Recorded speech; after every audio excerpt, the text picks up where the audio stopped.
हाय developers, ये second part है हमारे react, Redux and saga series का। इसके अंदर हम लोग समझेंगे कि रिएक्ट किस तरीके से काम करता है, रिडक्स किस तरीके से काम करता है, सागा किस तरीके से काम करता है, और अकेले रिएक्ट से हमारा क्यों नहीं काम चलता, क्यों हमें रिडक्स और सागा की ज़रूरत पड़ती ही पड़ती है। हर एक चीज़ को समझेंगे यहाँ पे डायग्राम की हेल्प से। आर्किटेक्चर मैं आपको दिखाऊंगा। ये मैं पहले क्यों समझा रहा हूँ आपको, देखो जब हम लोग कोड करेंगे ना, तो उससे पहले आपके दिमाग में एक इमेज, एक आर्किटेक्चर पहले से सेट हो जाना चाहिए कि अच्छा इस तरीके से रिएक्ट काम करता है, रिडक्स इस तरीके से काम करेगा, एंड सागा की हमें ज़रूरत कब पड़ेगी। जब आपको पहले से ही थोड़ा क्लियर रहेगा ना, तो आपको जब कोड करेंगे तब आपको ज़्यादा दिक्कत आएगी नहीं, सब कुछ आपको ईजी लगेगा। ठीक है, तब आपका ध्यान बस ये नहीं रहेगा कि यार ये क्यों हो रहा है, ऐसा क्यों हो रहा है, ऐसा क्यों करें, तब आपका ध्यान बस कोड के ऊपर रहेगा। तो इसीलिए अंडरस्टैंडिंग पहले ज़रूरी है कि किस तरीके से रिडक्स काम करता है, रिएक्ट काम करता है एंड सागा काम करता है। सो हम लोग स्टार्ट करते हैं। सबसे पहले रिएक्ट जेएस है क्या। मैं ये मान के चल रहा हूँ कि आपको रिएक्ट जेएस पहले से ही आती है, एटलीस्ट आपको बेसिक नॉलेज तो है ही। अगर आपको रिएक्ट जेएस की बेसिक नॉलेज नहीं है तो आपको एक अलग से मैंने प्लेलिस्ट बना रखी है रिएक्ट जेएस की, आपको पहले वो देखनी चाहिए, बिकॉज रिडक्स एंड सागा थोड़े से एडवांस हैं रिएक्ट जेएस से, और जब तक आप लोगों को रिएक्ट जेएस की समझ नहीं है, इन दोनों के ऊपर जाने का कुछ मतलब नहीं बनता। तो पहले आप रिएक्ट जेएस अकेली पढ़ो, उसके बाद में आप रिडक्स और सागा के पास जाना। ये मैं यहाँ पे बट ये क्यों बता रहा हूँ कि रिएक्ट जेएस है क्या, बस थोड़ा सा रिकैप करने के लिए कि थोड़ा सा ब्रशअप हो जाए, ठीक है। अदरवाइज ये आपको पहले से पता होना चाहिए। देखो रिएक्ट जेएस एक लाइब्रेरी है वेब एप्लीकेशन की डेवलपमेंट के लिए, ये हमें पता है, ठीक है। फास्ट है और ईजी टू यूज़ है, इसमें हमें कोई डाउट नहीं है। बट इसके कुछ डिसएडवांटेज हैं। ये ना एक कंप्लीट पैकेज नहीं है। जैसे कि एंगुलर के अंदर क्या होता है, वहाँ पे स्टेट मैनेजमेंट भी होती है, सर्विसेज भी होती हैं, राउटिंग भी होती है, वहाँ पे बहुत सारी हर एक चीज़ होती है उसके अंदर, एंगुलर के अंदर, बिकॉज वो एक पूरा का पूरा फ्रेमवर्क होता है। रिएक्ट जेएस एक लाइब्रेरी है। तो अगर आपको कुछ एक्स्ट्रा चाहिए ना, जैसे कि आपको राउटिंग ऐड करनी है, या फिर आपको एपीआईज वगैरह कॉल करनी है, आपको वैलिडेशंस लगानी है, आपको स्टेट मैनेजमेंट करनी है, तो हर किसी के लिए आपको अलग से पैकेज ऐड करने पड़ते हैं, ठीक है।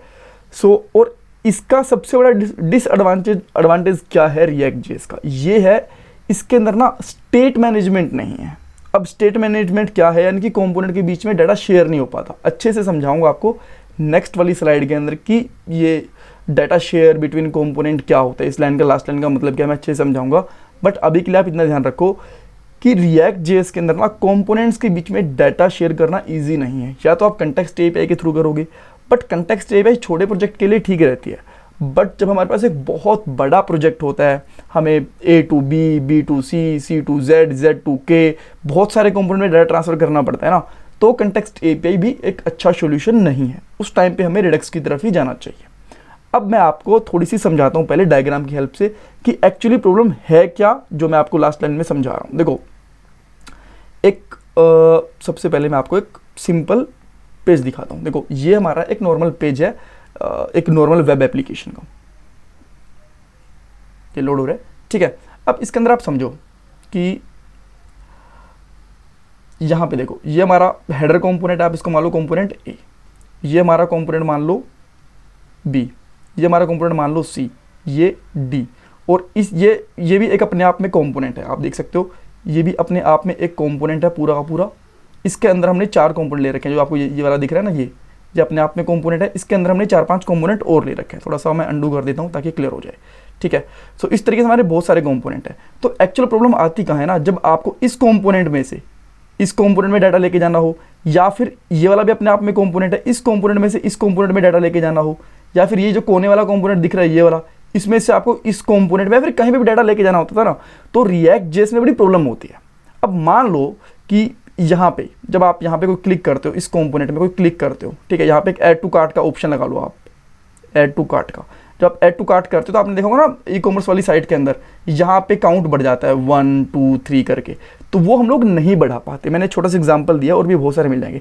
तो रिएक्ट जेएस के अंदर ये सबसे बड़ी प्रॉब्लम है कि कंपोनेंट के बीच में डाटा को शेयर करना, कम्युनिकेट करवाना बहुत मुश्किल होता है।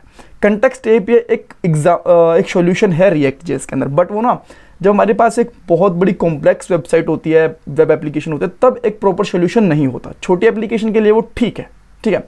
अब मैं इसका थोड़ा सा और एक एग्जांपल दिखाता हूँ आपको, थोड़ा डिटेल में एग्जांपल दिखाता हूँ। ये देखो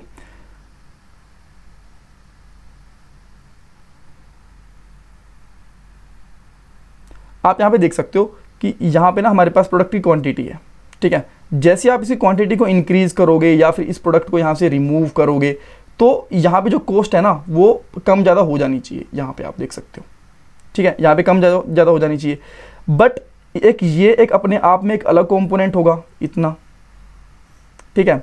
और जो ये वाला पार्ट दिख रहा है ना आपको, ये एक अपने आप में अलग कंपोनेंट होगा। तो इन दोनों के बीच में भी कम्युनिकेशन करवाना थोड़ा सा मुश्किल रहेगा, ठीक है। ऐसी चीज़ों के टाइम में हम लोग क्या यूज़ करते हैं, रिडक्स। यहाँ पे हमारे पास रिडक्स एक परफेक्ट सॉल्यूशन मिलता है, ठीक है। तो आपको ये पता चल गया कि हमारे पास रिएक्ट जेएस के अंदर प्रॉब्लम क्या होती है जिसके लिए हम लोग रिडक्स यूज़ करते हैं। अब रिडक्स क्या है मैं आपको थोड़ा सा ये समझा देता हूँ। अब हम लोग आते हैं सेकंड पार्ट के ऊपर। रिडक्स क्या है, देखो ये भी एक लाइब्रेरी है, ठीक है। किस चीज़ के लिए, स्टेट मैनेजमेंट के लिए। अब स्टेट मैनेजमेंट का मतलब क्या है, सबसे पहले ये समझने वाली चीज़ है, ठीक है। सो मैं क्या करता हूँ ना, इस सारी की सारी जो चीज़ें इसको अंडू कर देता हूँ। ये हमारे दिख रही है कि हमारी कंप्लीट वेबसाइट है, ठीक है। ये हमारा कंपोनेंट 1 है, C1, ये C2, ये हो गया C3 और ये हो गया C4।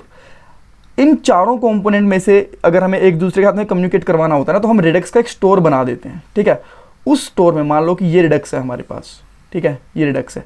इसके अंदर हम लोग कंपोनेंट A से, B से, C से, D से कहीं से भी डाटा को भेज भी सकते हैं और कहीं से भी डाटा को गेट भी कर सकते हैं, ठीक है। ये रिडक्स होती है, स्टेट मैनेजमेंट करती है। मान लो कि आपको कंपोनेंट जो हमारा C2 है इससे C4 में डाटा लेके जाना है, तो आप पहले क्या करोगे, पहले रिडक्स के अंदर डाटा भेजोगे और ये C4 कंपोनेंट अपने आप इसमें से डाटा को गेट कर लेगा जब इसको जरूरत पड़ेगी तब, ठीक है। सो ये बेसिकली रिडक्स होती है, एक स्टेट मैनेजमेंट टूल होता है। स्टेट मतलब डाटा, स्टेट ऐसा कुछ नहीं है कि आप कुछ और ही समझ लो कि यार ये कोई प्रोग्रामिंग टर्म। स्टेट मतलब डाटा, डाटा मैनेजमेंट का एक टूल है, एक लाइब्रेरी है, ठीक है। सारा डाटा हम लोग एक जगह पे इकट्ठा कर सकते हैं। आप और आसानी से ये समझ लो कि आपके पास एक पूरा घर है, उसके अंदर अलग अलग जो कमरे हैं वो कंपोनेंट्स हैं। तो आप मान लो कि एक रूम से दूसरे रूम में डाटा लेके नहीं जा पा रहे हो किसी वजह से, तो आप एक स्टोर रूम बना लेते हो, उसके अंदर डाटा रख लेते हो। आपने अगर आप कमरे A से लेके कुछ डाटा उठा के स्टोर में रख दिया, और जो कमरा C है यानी कि रूम नंबर C है या फिर D है फिर 3 है, उसमें से कोई आया उसने स्टोर में से डाटा अपने आप उठा लिया, इस तरीके से। सो रिडक्स बेसिकली एक स्टोर रूम है जिसके अंदर हम लोग हमारा डाटा को स्टोर कर सकते हैं, ठीक है। आप इसको स्टेट मैनेजमेंट बोलो या फिर ग्लोबल डाटा। ग्लोबल डाटा का मतलब है कि हमारे प्रोजेक्ट का सारा डाटा हम लोग एक जगह पे रख सकते हैं। सारे डाटा का मतलब ये मत समझ लेना कि हम लोग कहीं और डाटा स्टोर नहीं करवा सकते, किसी वेरिएबल में, किसी कॉन्स्टेंट में। वो आप करवा सकते हो, उसमें कोई प्रॉब्लम नहीं है। बट अगर आप कुछ ऐसा लगे ना कि आपको बहुत सारे कंपोनेंट को जरूरत पड़ेगी उस डाटा की, तो आप उसको ग्लोबली रख सकते हो। अब एक यहाँ पे चीज़ लिखी हुई है, प्रिडिक्टेबल स्टेट मैनेजमेंट। इसका ना आपको यहाँ पे एक बहुत सही एग्जांपल मिलेगा। मैं थोड़ा सा इसको अंडू करता हूँ। अब यहाँ पे देखो, प्रिडिक्टेबल का मतलब क्या है। प्रिडिक्टेबल का मतलब है कि वो अपने आप ना जब कुछ चेंज होता है अपने आप समझ लेती है। जैसे कि यहाँ पे क्वांटिटी है, आपको यहाँ पे क्वांटिटी दिख रही होगी, ये क्वांटिटी। अगर मैं इसकी क्वांटिटी 2 कर दूँ, यहाँ पे 1 से 2 कर दूँ, तो इसकी क्वांटिटी बढ़ गई। अब यहाँ पे जो टोटल प्राइस है इसके अंदर भी इंक्रीज हो जाना चाहिए। तो इस कंपोनेंट को पता कैसे चलेगा कि कहीं पे डाटा अपडेट हुआ है और अब मुझे इसके प्राइस में अपडेट करवाना है, ठीक है। ये रिडक्स अपने आप संभाल लेता है। यहाँ पे डाटा ये वेट कर रहा होगा अपने आप ही, ठीक है। कुछ सेट टाइम आउट वगैरह नहीं लगाने वाले, ये अपने आप ही समझ जाता है। जब भी एक स्टेट में चेंज होता है ना रिडक्स की, ये देख लेते हैं कि अच्छा पहले 1 था अब यहाँ पे 2 हो गया, तो अपने आप इस प्राइस को ये अपडेट कर देगा। इसको बोलते हैं प्रिडिक्टेबल। ये अपने आप प्रिडिक्ट कर लेती है कि अच्छा मुझे कुछ ना कुछ चेंज मिला है। इसको बोलते हैं हम लोग प्रिडिक्टेबल, ठीक है। बात आगे समझ में आपको। और सिंपल वे में, अगर बहुत सिंपल वे में, तो क्या है, ये कुछ ऐसा नहीं है कि आप इसको कुछ एक ही तरीके से डिफाइन कर सकते हो। आप इसको स्टेट मैनेजमेंट लाइब्रेरी बोल सकते हो, library for global data management बोल सकते हो, और ये आप ये बता सकते हो कि प्रिडिक्टेबल स्टेट मैनेजमेंट है। इसका मतलब ये है कि जब एक कंपोनेंट में डाटा चेंज होता है तो दूसरे कंपोनेंट को अपने आप पता चल जाता है रिडक्स की हेल्प से। और लास्ट वन यहाँ पे क्या है, ये है कि डाटा, अब ये भी बोल सकते हो आप, अगर आपसे पूछ ले कोई रिडक्स क्या करती है, आप कह सकते हो कि it can share data in any component to any component. मान लो कि हमारे पास यहाँ पे बहुत सारे कंपोनेंट है, जैसे मैंने आपको बताया C1, C2, C3, तो एक कंपोनेंट से दूसरे कंपोनेंट के अंदर डाटा को ये शेयर कर सकती है, ठीक है। ये चीज़ हो गई। अब आप बोलोगे अच्छा बट ये करती कैसी है, ये नहीं समझ में आया, ठीक है आपने बता दिया, बट इसके पीछे क्या चीज़ चल रही होगी जो ये चीज़ कर रही होगी, ये मैं आपको समझाता हूँ अभी के लिए। अब मैं समझाता हूँ आपको आर्किटेक्चर इसका, ठीक है। अब इसकी सब की हेल्प से आपको समझ में आया कि क्या क्या चीज़ें होती हैं। देखो आपको यहाँ पे एक व्यू दिख रहा होगा, ठीक है, ये है हमारा व्यू। अब इस व्यू के अंदर ना इसका मतलब है कि हमारी वेब एप्लीकेशन, ठीक है, जो आपको कंपोनेंट दिखते हैं। तो यहाँ पे मान लो कि बहुत सारे कंपोनेंट हैं, अभी 3 कंपोनेंट हो गए, 6 कंपोनेंट हो गए, C1 C2 C3 C4 C5 C6, ठीक है। अब इनमें से आप मान लो कि आप इस वाले कंपोनेंट में से जो आपका कंपोनेंट 1 दिख रहा है ना, आप 6 में डाटा को भेजना चाहते हो, तो किस तरीके से भेजोगे? पहले आप एक एक्शन कॉल करोगे, ठीक है। एक्शन कॉल करना इजी होता है, ये एक फाइल बनती है एक्शन की, तो हम एक्शन के लिए एक फंक्शन बनाते हैं, वो एक्शन कॉल करेंगे, एक्शन रिड्यूसर में जाएगा और रिड्यूसर उस डाटा को स्टोर कर देगा, स्टोर के अंदर जो स्टोर रूम होता है ना उसका स्टोर कर देगा। अब इसमें से कहीं पे भी जा सकता है डाटा, अगर आपको C6 यानी कि कंपोनेंट 6 में लेके जाना है वहाँ लेके चले जाओ, कंपोनेंट 3 के अंदर लेके जाना है वहाँ भी लेके जा सकते हो, कंपोनेंट 5 में, कंपोनेंट 4 में, जहाँ मर्जी लेके जाना चाहते हो वहाँ लेके जा सकते हो, ठीक है। इस तरीके से बेसिकली कंप्लीट काम करता है। अगर मैं आपको एक और छोटा सा यहाँ पे एक डायग्राम बना के दिखाऊँ ना, तो आपको, और ये पूरा आर्किटेक्चर था, आपको समझ में आ गया, ठीक है। अब मैं थोड़ा बना के भी दिखा देता हूँ, एक न्यू अलग से बनाता हूँ थोड़ा, ये मैं पेन की हेल्प से कर रहा हूँ, बहुत ज़्यादा क्लियर नहीं बनेगा, बट आपके अंडरस्टैंडिंग के लिए मेरे हिसाब से काफ़ी रहेगा। तो आप ये मान के चलो कि ये है आपकी एप्लीकेशन, ठीक है। यहाँ पे हेडर है, ये वाला हेडर, ये मेन एरिया, और ये हो गया फूटर, और यहाँ पे बहुत सारे कंपोनेंट्स हैं, C1 C2 C3 और ये हो गया C4, ठीक है। अब आपको जब आप रिडक्स अप्लाई करोगे ना, तो सबसे पहले क्या करोगे, एक रैपर बना दोगे इस एप्लीकेशन के ऊपर, रिडक्स का एक रैपर बना दोगे इस तरीके से, ठीक है, एक रैपर बन जाएगा। अब ये रैपर क्या करेगा, इस पूरी की पूरी आपकी एप्लीकेशन को ना कंट्रोल में ले लेगा, ठीक है। अब यहां से, अब आप यहां से एक एक्शन कॉल कर सकते हो, ये हो गया एक्शन वाला आपका पेज, एक्शन, ठीक है। अब पूरी एप्लीकेशन के ऊपर रिडक्स का रैपर बन गया ना, अब तो कहीं भी रिडक्स चलेगी, ठीक है। इसीलिए कहीं किसी भी कंपोनेंट से कहीं भी डाटा ट्रांसफर कर सकते हैं। पूरी एप्लीकेशन के ऊपर स्टार्टिंग में ही हम लोग रैपर बना देते हैं। रैपर मतलब एक कैसे कह सकते हो, पैकेट बना देते हैं, उसके चारों तरफ कुछ लेयर बना देते हैं, ठीक है। उसके बाद में हम लोग यहाँ से रिड्यूसर कॉल करेंगे, यहाँ से रिड्यूसर हो गया, और बाद में एक्शन बन जाएगा, यहाँ पे हो गया एक्शन, ठीक है। और ये एक्शन क्योंकि हमारे पास अब यहाँ पे इंजेक्ट करेगा डाटा, इसकी हेल्प से पूरा पूरा रैपर बना हुआ है। अब इस डाटा को जहां मर्जी एक्सेस कर लो, C3 में, इसके अंदर फूटर में, हेडर में, जहां भी आप एक्सेस करना चाहते हो वहां एक्सेस कर सकते हो रिडक्स के डाटा को, ठीक है। ये बेसिकली एक रिडक्स का पूरा आर्किटेक्चर होता है। ये जो लास्ट वाली इमेज थी ना, इससे आपको बेटर समझ आया होगा। ये वाली फिर से ओपन करते हैं एक बार के लिए। आई नो थोड़ी वीडियो ये लेंथी चली गई है, बट मेरे हिसाब से बहुत अच्छे से समझ में आया होगा आपको।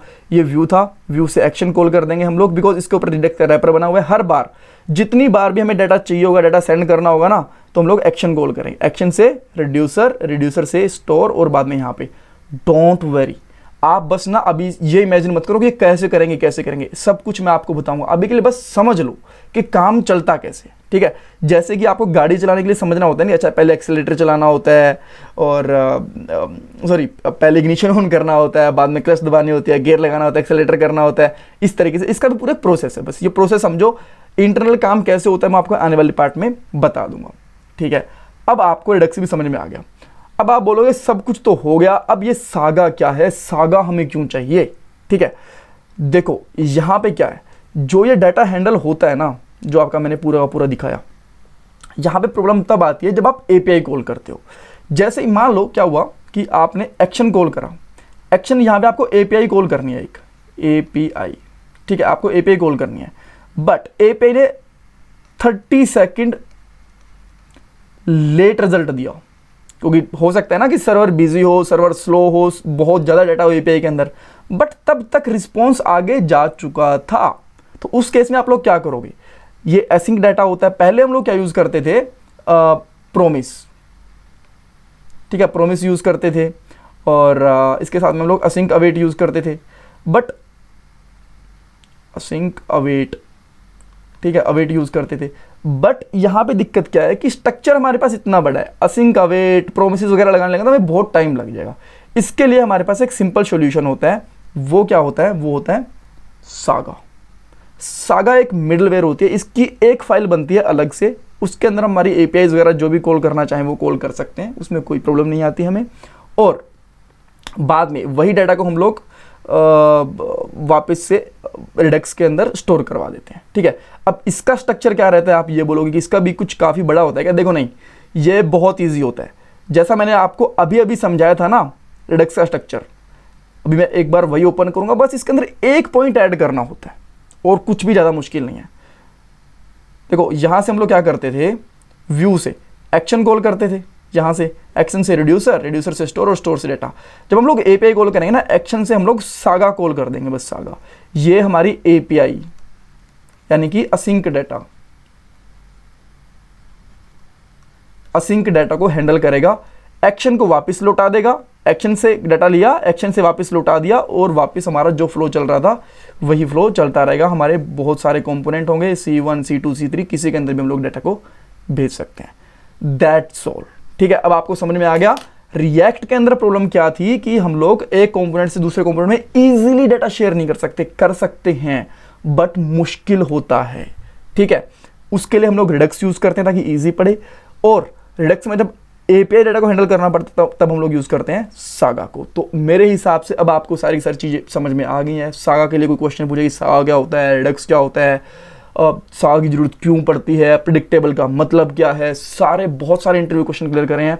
सो I am requesting you to please support me by like this video, share this video and comment your valuable feedback, and please channel को सब्सक्राइब भी कर देना अगर आपने नहीं करा तो। बहुत मेहनत लगती है, इवन मैं आपके लिए एक अलग से डिजिटल पैड भी लेके आया हूँ ताकि मैं आप लोगों को यहाँ पे पूरा का पूरा छाप के बता पाऊँ कि ये हम लोग क्या कर रहे हैं क्या नहीं कर रहे, राइट।